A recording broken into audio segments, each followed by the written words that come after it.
Kapag in-apply nyo siya sa face ninyo, medyo kakabahan kayo. Lalo na kung first time mo lang siyang gagamitin. Pero, tone up sunscreen kasi to. So, ibig sabihin, na-adapt niya yung kulay ng skin mo. Sa umpisa, maputi lang talaga siya, te. Pero maya-maya, tignan mo, ang ganda ng magiging effect niyan sa balat mo. Diba? Sobrang dali lang nitong i-blend, te. And gustong-gusto ko yung effect niya na ganyan, no?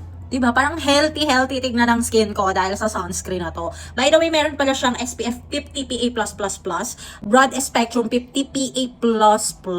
So, ito yung wala, ito yung meron. Medyo maputi pa yan, pero maya-maya tingnan nyo. Magbabago yung kulay niya. Isa pa kasi sa nagustuhan ko dito, te, hindi talaga ako nagbe-breakout sa kanya.